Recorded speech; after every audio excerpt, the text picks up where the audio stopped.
All right. It's wonderful being here with you again. And when I originally had put my talk together, I was going to cover all of neurology. And that just isn't going to be possible. And meeting with several yesterday, meeting with other patients in clinic, I know that seizures is at top of the mind in many of you, either that you're living them or that you're afraid that they're going to be part of your story. So, all right. First of all, just some basic definitions. A seizure is just the event, all right? Think of it like when you get a fever when you're sick. The fever is just the symptom. The seizure is the event, the symptom. Epilepsy is the medical diagnosis, meaning that you're prone to having seizures. And just like if you're sick, you're prone to having fevers, okay? Now, medically, we use them all interchangeably. Okay, but I just want to make that distinction because sometimes we'll say like, well, my child has seizures, but they don't have epilepsy, or they're scared to use the word epilepsy because they think it means something worse than having seizures. And really, they're about the same thing, except that when we're using medical terminology, we make that distinction. Now, so how often do we see seizures in patients with a Smith-Kingsmore diagnosis? And we have various publications. The earliest one was the paper by Gordo, and they reported an instance of epilepsy in Smith-Kingsmore in 27 patients, a pool of 27 patients. They said 3/4 of them had seizures. Now, Carolyn and Carlos did a review of how many people had seizures, both in their clinical population combined with what had been published previously. And they had a larger group, about 63 patients, and they reported about 2/3, so a little bit less. And then also Dr. Vesterman, who you'll hear from here in just a bit, had 79 patients between what had been published and patients that he had exposure and experience with, and reported that about 61%. And then in the data set that Lindsay just shared with 49 patients, we reported that 35% of them had reported seizures. So what's the true rate of epilepsy in Smith-Kingsmore? Well, first of all, we don't exactly know. When you start taking historical cases, you have to also remember that 20 years ago, or 10 years ago even, a lot of people did not go see doctors until they had a problem. And more importantly, 10, 15 years ago, they didn't get genetic testing. Okay, it was harder to get. It existed, and many people could get it, but not most. I would even say most people had challenges in getting genetic testing. Nowadays, we're testing in ways where we don't know what gene we're looking for, so we stumble upon the mTOR gene as a variation causing the clinical concerns, and then also we're finding patients younger, and so that maybe they haven't had a full lifespan to tell us if they're going to have seizures or not. So I actually think it's probably somewhere in between here. We're going to roughly land on somewhere between 1/3 to 2/3, probably closer to half of patients are going to have seizures as part of your Smith-Kingsmore story, okay? Now, there's a lot of different types of seizures. There's focal seizures, meaning only one part of your brain is having the abnormal electrical signals that lead to seizures. There's generalized seizures, meaning that it spreads to involve either both halves of the brain or in big sections of the brain. And so these are typically larger seizures that are harder to miss. But then we also have seizures where we're not really sure, are they focal, are they generalized, or are they some special category of seizure? So we have those kinds. And the reality is we've seen all types in Smith-Kingsmore so far. They can look a lot of different ways. I don't need to go through all these different things specifically.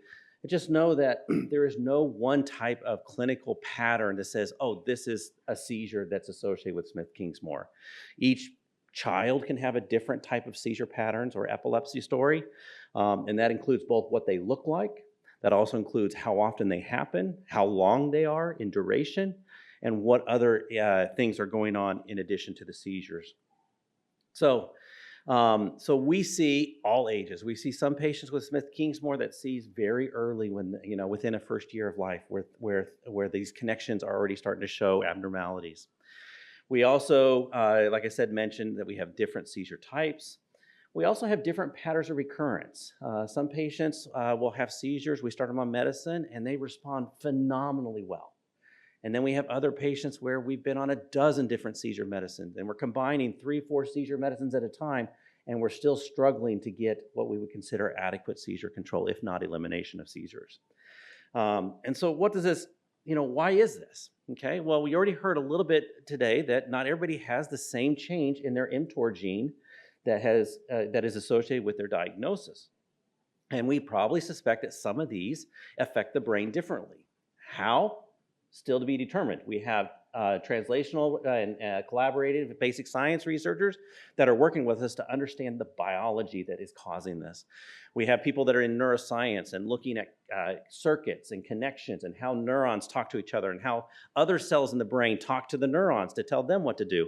And we're still trying to figure out that as well. We know that there's a concept of mosaicism, where some patients may have a variant in their mTOR gene, but that variant is not carried through every cell of their body and certainly not in every cell of their brain. And so depending on where those changes are in the brain and how many of them you have in the overall volume of neurons in the brain will affect on what your seizure story ends up being. And then there can be other individual structural changes in the brain that aren't really gene-driven, but are other factors that we still don't understand, both specifically for each individual patient, as well as in individual differences in how seizures are generated across all different types of epilepsy.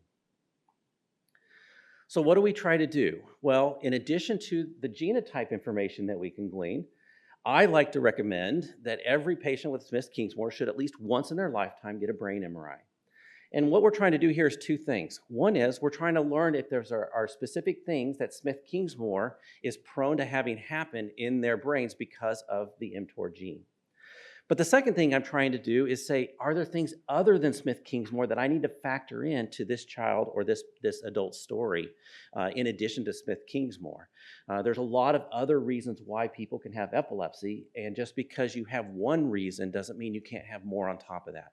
So I use the MRIs to help try to stack that risk and help it to guide us in our decision making and our planning. The second thing is I like to get an EEG in every patient at least once. Now, I don't really know how this helps me if it's just a little snapshot in time, because if you get an EEG today, it doesn't usually tell me what's going to happen next week, next month, or next year, or 10 years from now. But at least gives me a snapshot of maybe things are happening, at least in the moment, that we should say, hey, do we want to be on the lookout for seizures if they never happened? Or if you think you may have a seizure, how much do we suspect that really was a seizure versus something else? And I'll talk about that in a minute. Or do I want to say, hey, we've seen a seizure and we thought we only had one thing to worry about when we look at the EEG, and we say, hey, there's other seizures that we're not seeing. So that can be helpful too there. Usually a routine is enough for just a spot check if we don't have any major questions and we're just kind of looking to see what's going on under the hood. But if we're having events at night, if we're having changes in behavior, a change in sleep, if we're having events that you're going like, I don't know if this is just, autism-like stuff or my child is just being weird.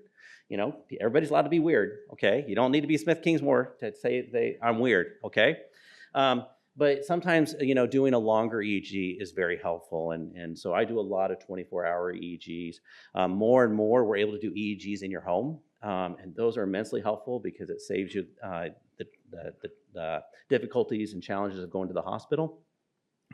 It also has the child in their natural environment, which often is very helpful, especially when you're trying to distinguish what's behavior and what's seizure, because they can look very much similar.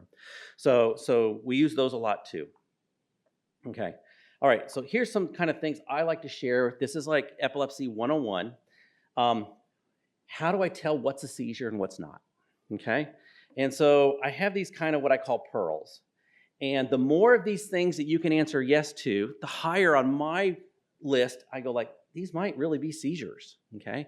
And the less of these things that you're able to say yes to, it makes me think maybe these could just be a behavior your child does that has us fooled, okay? But to say 0 of these apply does not mean it can't be a seizure. And to say all of these apply doesn't mean it is a seizure 100% of the time. But this is very helpful for things for you to look for, saying it always looks the same when they do it, okay? And it happens, out of the blue for no good reason. I can't say like, oh, I told them no, and then they threw a tantrum and they did a bunch of these things, okay? But if you're like in the middle of trying to eat dinner and your child suddenly goes, where they're not responding to you and you're trying to, touch them, interact with them, and they're like absent, then we start saying, well, that's odd. Seizures typically start the same way. So although you can have multiple seizure types in an individual, oftentimes that's the same part of the brain that is irritated that starts the seizure. So the seizures often look the same each time you do them, and they have a sudden start to them, and then they'll have whatever the seizure does, and then there's often when it's over. One of the things I find that is very characteristic is when it's over, you'll see them take a big breath. And it's just kind of because all those things that were tensing up their muscles usually and causing them to take shallow breaths that gets released, and then the body naturally takes a big breath. You'll see them kind of interact again. They may be sluggish when before they were wide awake before all this happened. So look for those patterns to kind of help things. Okay, so what can you do? Okay, I told several people yesterday, I still remember 20 years ago, the first time I was on the neurology floor and I saw my first seizure in real life. And my heart rate jumped 20 beats per minute because I was like panicked. And I remember that intense, helpless feeling that I had. Now at this point, 20 years later, I have literally witnessed and in many cases managed thousands of seizures. And so my heart rate doesn't go up anymore. I also don't feel helpless anymore, okay? So the first thing is to be aware of seizure safety and first aid. And this, for the longest time, the only rescue medicine we had available in the United States was one that's rectal. We still use that in the very small children. But nowadays, anybody that's 2 or older, we like to use the nasal rescue medication. It looks like a little nasal spray and you pop your nose. Sometimes there's, in some countries, and I saw your guys' rescue yesterday, that you just do inside the lip, and we can use that in the US as well. But these are the ones that are prepackaged and ready to go. For us, and these go to preschool, they go to schools. If you split parenting, or if you have people spend a lot of time with grandparents, we leave one of these at their house as well. And so that's helpful. Second thing is, having a video of an event really helps your doctors sort out what's going on. Good descriptions work pretty well as well if you're able to kind of nail all of those things I mentioned in the previous slide. But if you have a video, that's immensely helpful to see what's going on. I know I met with a family yesterday, and there was some question with their local neurologist whether it was a seizure or not. I'm 100% convinced it was a seizure, okay? The video was enough, all the evidence I need to say, hey, and I'm willing to be wrong, but I'm also willing to trust my instincts, and the videos really help. So first, take care of your child. If there's another caregiver there that can take a video of it. Now, once you have several videos of the same event, you don't need to keep taking each and every one a video, but as long as, these are very helpful to your doctor to help sort out what you're seeing, okay? But if there's only one of you, take care of your kid first. Don't worry about videoing, okay?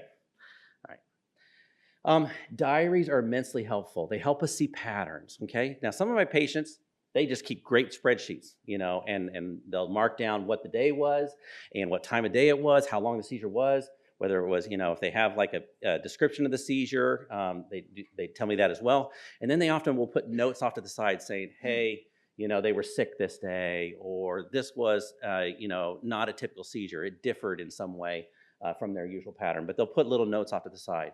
And those are helpful to see if we're making progress with our treatments. They'll help us also make sense of whether there's patterns that would change how we want to dose our medications. Like, for example, sometimes we split the doses up more often in a day in order to get a more steady level in a patient's system for coverage.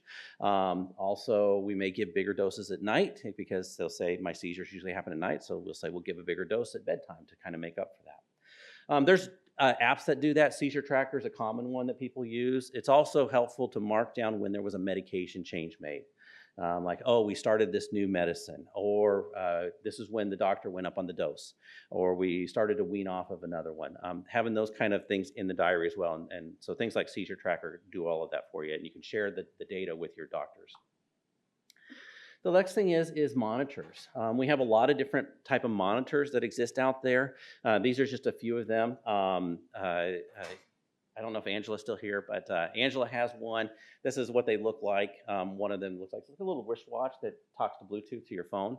And then the phone has to be close enough for Bluetooth, but once the phone can react that, you can have that phone set to Wi-Fi and call other phones and say, hey, there's a seizure going on. So there's a lot of ways to do that. The watch matters. You have to have a movement seizure. So it's done by accelerometer. It doesn't have any electronics that senses the electrical activity of the brain, but it can, so you have to have like a tonic seizure or a tonic-clonic seizure to be able to test that. There are mattress pads. This is an example of the MFit, which can go under the mattress where you sleep, and it won't separate between a restless person and a seizure person, usually person who's seizing, but it is made to detect that there's unusual movement going on as in the bed. And then there's monitors. This is just one of them. It's called the SAMI monitor, but there's a lot of other ones. I've even had parents use just regular baby monitors that have the infrared camera availability. But some of these monitors will have algorithms and ways to alert your phone if it detects movement that it thinks might be a seizure. And there's ways to kind of set the sensitivity on that. But there's monitors to also look at what's going on at night. So sometimes these are very helpful. I always talk about healthy habits. Some of my patients who have lots of seizures, the solution is making better sleep. Now, the solution isn't always easily attained, but we sometimes work on like, hey, the answer here is not so much loading up on yet more and more seizure medicines. The answer is, hey, can we get better sleep so that the brain is actually restoring itself in the nighttime and allow you to have better daytime control of your seizures. It also can help you have better daytime control of your learning and behavior as well. A lot of people ask me if there's certain diets that can help with epilepsy or certain supplements that can help with epilepsy. And the long story short is, for the most part, there's no one universal answer. But I do have a lot of patients who want to try like reducing carbohydrates in the diet or glutamate in a, not glutamate, other types of things in the diet, and individually, I think it's fine to test those kind of things if you want to try those things, because it may make a difference for your child, but I can't make a universal recommendation, because when we tried to do that, we just haven't found any patterns in most type of epilepsies, and certainly not anything that we've seen universal for Smith-Kingsmore. All right, so last thing I want to talk about before I kind of open it up to more kind of general questions is, where do we stand on the mTOR inhibitors? And the reason why this really matters is because Smith-Kingsmore, while a rare disease, it has relatives. And some of those relatives are much more common than Smith-Kingsmore. Some of them are just as rare as Smith-Kingsmore. And we're combining a lot of these things together to get a more general story of what this pathway can do and how it relates to epilepsy. And more importantly than that, we have several medications, either that are FDA approved or in the process of doing clinical trials to get FDA approvals to target various aspects of this pathway in other mTOR-related disorders.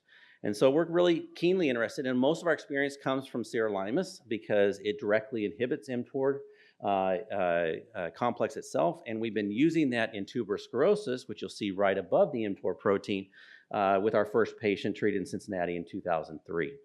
And it now has 5 FDA-approved reasons to use sirolimus in the treatment of tuberous sclerosis, including epilepsy. And this is a trial that led to that approval.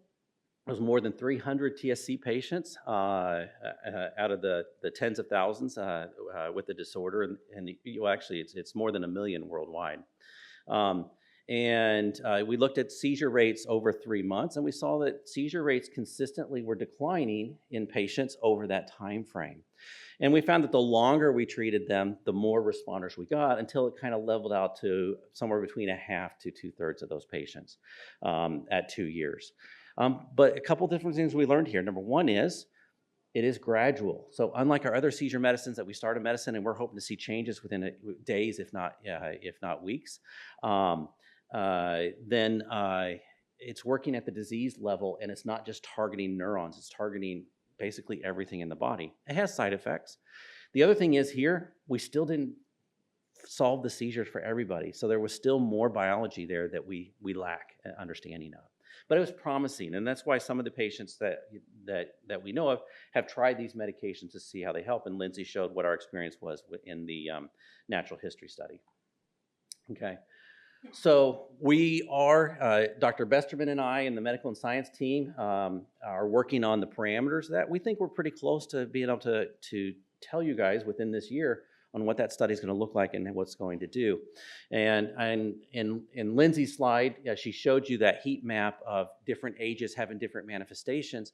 And really, that's the type of study that we're going to propose to do. Is pretty essential, because you got to know that, hey, if I give this into a baby, what can I measure?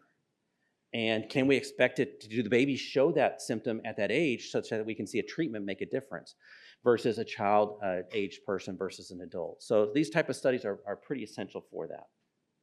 Okay. I want to just kind of a lot of things that people worry about when I talk to them about epilepsy for the first time. They say, are seizures damaging my child or my loved one's brain? And the answer is not usually.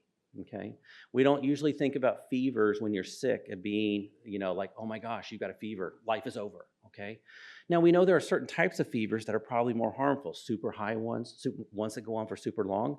That's the same thing for epilepsy and seizures. We don't like seizures that go on for a super long time. We don't like seizures that can affect breathing or have other consequences. We don't like seizures that cause you to fall and get hurt. But the seizure itself, the brain has its own protection mechanisms to prevent that from hurting it as long as it's within, relatively short period of time. And by relatively short, we usually say, 2, 3, 4 minutes is not harmful as long as you recover. Now, if you have back-to-back seizures, that can be a problem. If you have seizures that go on for 30 minutes or an hour, that can be a problem. If you have seizures that cause you to stop breathing completely, now many people will breathe very shallowly during a seizure, but they won't. But occasionally you can have other complications where breathing is really compromised. Okay, and we worry about sudden death in epilepsy, unexplained death in epilepsy. It happens about 1 in 1,000, and when we look at all types of epilepsy. I will probably say that there's enough risk factors in Smith-Kingsmore that the rate is higher than that. So it's really scary, and it's even scary because I can't predict to you if it's going to happen. That's why it's unexplained. The number one thing we can do to lower that risk is to control at least the generalized tonic-clonic seizures. It doesn't prevent it from completely happening, but we know that that's a risk factor across all the epilepsies, and the same would be true in Smith-Kingsmore. But it's definitely something that people are working on, and we're certainly aware of as we're treating epilepsy in Smith-Kingsmore. Dr. Prada already showed one of these articles that Carolyn and he worked on in Gene Reviews, but there's also a published one that you can find too that gives a more detailed update just on the neurodevelopmental milestones. And then also, all of these things are accessible through the Smith-Kingsmore website to find these things. So this is where I really direct my patients when they want to know more. And we'll stop there and open up for questions. Lindsay, I don't know if you want to come up.